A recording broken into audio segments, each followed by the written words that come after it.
guys, what is up? My name is Megan and welcome back to my channel, or welcome if you're new, and welcome to episode 1 of These Books Will Self-Destruct reading vlogs.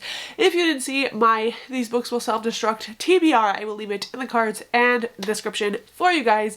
But essentially in that video I picked 12 different books that I want to read before the end of 2025, and to make this challenge a little bit more interesting, I decided to wrap them up, randomize them, and then write numbers 1 through 12 on them and pick one a month to unwrap and read, so that it adds a level of excitement so that I'll want to pick these up.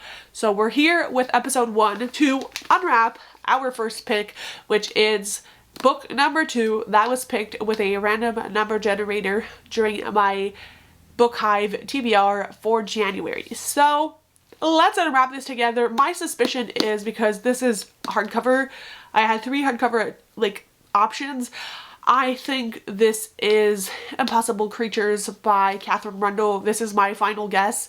It could be that, Peregrine Quinn, or One Perfect Couple by Ruth Ware, I think. But I do think, for some reason, with the size of it, that it's Impossible Creatures. So let's dig in and see. And wouldn't you know, oh my god, there's tape stuck to this. I was right! The first book we're going to be reading is Impossible Creatures by Katherine Rundell. This is going to be a spoiler-free reading vlog of this book, so I will update you guys probably every time I hit another 25% done, so there should be 4 reading updates in this vlog. All spoiler-free, I promise. I'm so excited. If you don't know, Impossible Creatures is a first book in a middle grade fantasy series, and it follows this character that goes into a magical world because he rescues a drowning baby griffin. I don't know much more to this. I've heard very mixed reviews. Some of the people I know who have read this book have absolutely loved it. Other people were kind of underwhelmed by this one, but I know Katherine Rundell is very much appreciated. Also, I'm sorry, I'm pulling on this little piece of tape that didn't want to let go. Okay, so we'll see where I fall. My prediction is that I'm going to love this. At least I hope. I just hope this isn't a DNF. This is a gorgeous Waterstones edition, and yeah, very excited for this.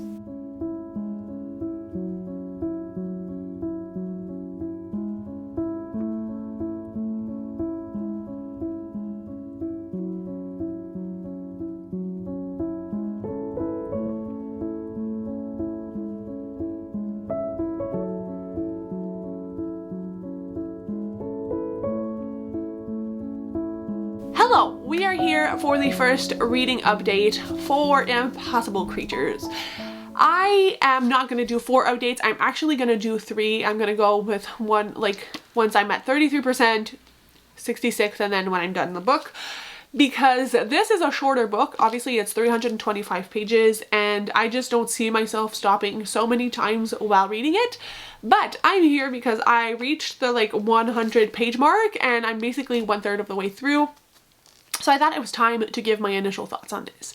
I am a little bit conflicted on this book.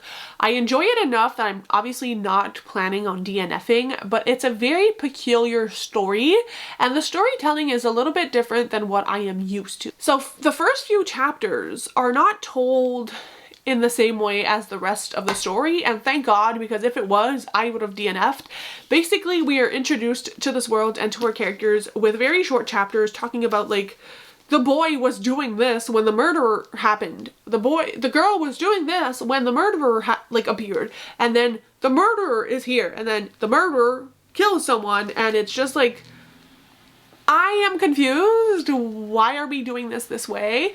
But then the story kind of unravels in a different way than it is initially presented, and I like the writing style of that better. Now, to give you an idea of what the story really is, we follow a main character who all his life has been surrounded by animals. When he walks to the park, animals will run up to him, and he's I don't really know what's why I have this, why do animals love me so much?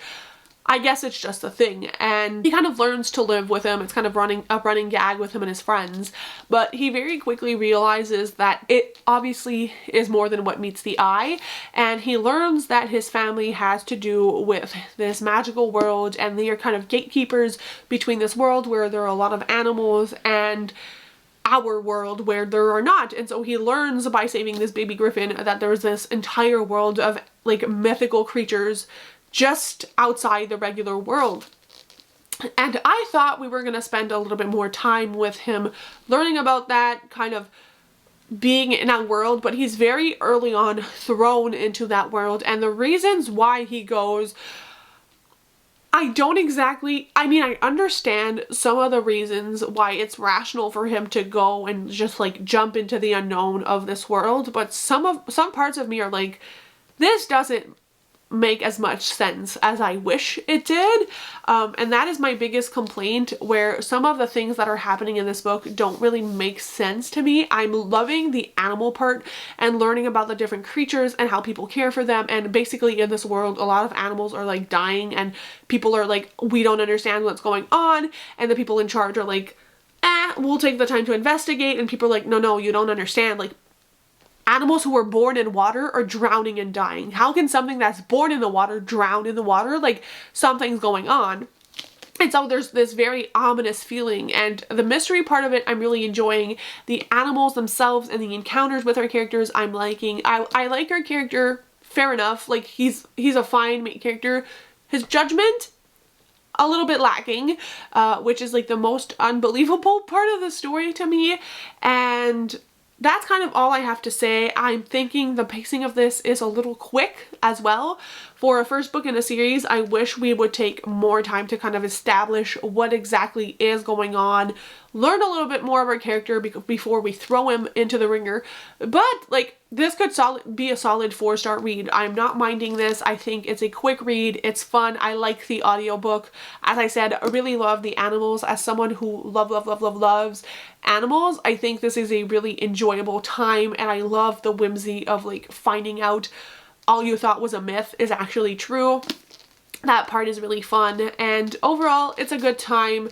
That's how I'm feeling about it so far, so I will see you back here when I read another 100 pages. Hello, I am coming to you with surprisingly what will be the last update of this vlog. If you can hear the laundry going, I'm sorry, it's laundry day. But I mean last update because I actually decided to go ahead and DNF Impossible Creatures. I know I said in my last update I like it enough not to DNF, however things have kind of changed. I ended up reading 40% of this book. This book is like 325 pages, so at first I was like, I should just get through this book. But 2025 is not the year that I'm gonna push myself to read when I'm not in the mood to, and clearly I was not in the mood to. So let's kind of break down what happened. So usually a 325 page middle grade book that I'm enjoying would take me like a day or two and I'd be done with it. This has been sitting on my desk for days without me wanting to pick it up, which was the first sign that like, are you actually enjoying this? Even with the audiobook, even with my paint by numbers, I was finding ways to do something else than read when I've been like in a really great reading mood. So I knew this book was putting me off because before that I just finished Amari and the Despicable Wonders and it was like, oh my god, I'm obsessed. I need to read every book on my shelf. And then this kind of created a slight slump. I think my main issue with this, and I have two, and again, I'm saying this as one person who is not the intended audience for this book. I am not a middle grade reader. Most people love this book. It has like a 4-star average on Storygraph. Like, I know I'm not the popular opinion and I'm not the target audience, so like do take everything I'm saying with a grain of salt. But my two main issues with this is, one, the characters. The characters aren't that fleshed out and they aren't really friends. I was expecting them to become friends throughout the adventure, but like 120 pages in, or actually more than that, they're just kind of there with each other, but they're not necessarily becoming like besties or really getting to know each other in a more meaningful way. And that strikes me as a little bit odd. And I usually prefer my middle grades when like there's more connection between our characters. And the second thing, and really the thing that pushed me to DNF, was how unrealistic some of the things in this book are. And I'm not meaning like there are griffins and unicorns. That to me, like, I was in it for the animals. They were an absolute delight. All the mythical creatures were really fun to read about, but that's the only thing that kept me going.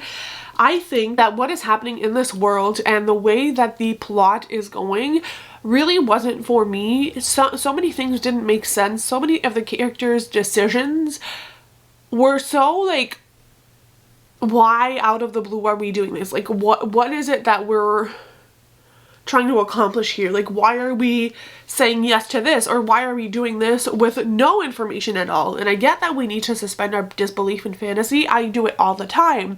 There's just something about this that rubbed me the wrong way.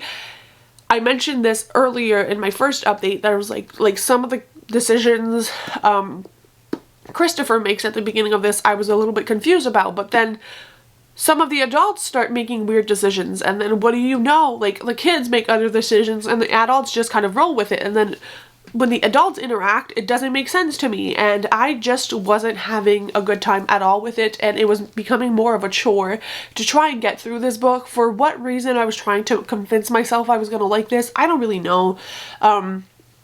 I just thought from like the get-go that this was going to be like a 5-star read, that I was going to be so excited for the September release of the second book, that I was going to be obsessed. I love the way this book looks, but it's just not for me. It's unexpected because I haven't really found any middle grade fantasy that I've DNF'd, at least in the last 2 years. I don't recall DNFing a book, and I will say, for most people, this will work. I'm just in a headspace where if I compare this, and I know you shouldn't compare books, but like if I compare this to Amari, even Amari 1, Amari 2, Amari 3, all the Amari books, there's just such a difference in the characters, the character growth, and the reasoning behind decisions. Does Amari make stupid decisions? Absolutely. Do I understand every single one of them? Also, yes. Christopher makes decisions that I'm like, this is so stupid. Like, any person in your situation would not be doing this.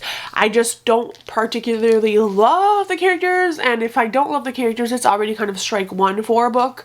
And then the plot just didn't make sense to me. I will say the world building in this is absolutely fantastic. If that's like your cup of tea, it might be enough to get you through this book. It just wasn't for me. I am a character girly through and through. So I will not be continuing with the series, and this is one that will self-destruct for the purpose of this video.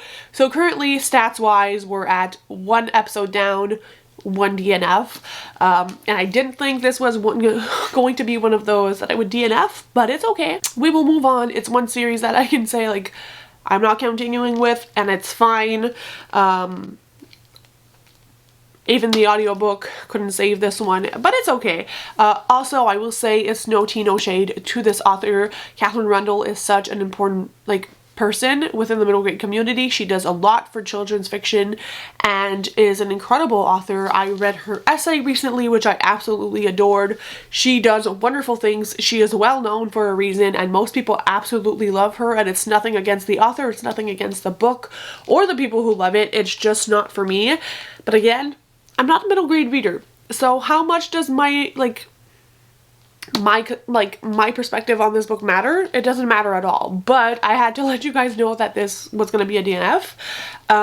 So yeah, that is what concludes episode 1 of this. I will try to make some slight adjustments to this to make it more of like a video series feeling vibe for next episode. I just had to kind of dip my feet into the self-destruct project to see what was working or not, so I promise it will be more entertaining next month, so stay tuned for that. Thank you so much for watching. If you've read this book, leave me your opinion, spoiler-free, down below, and if not, I'll see you very soon with another video. Bye guys, happy reading.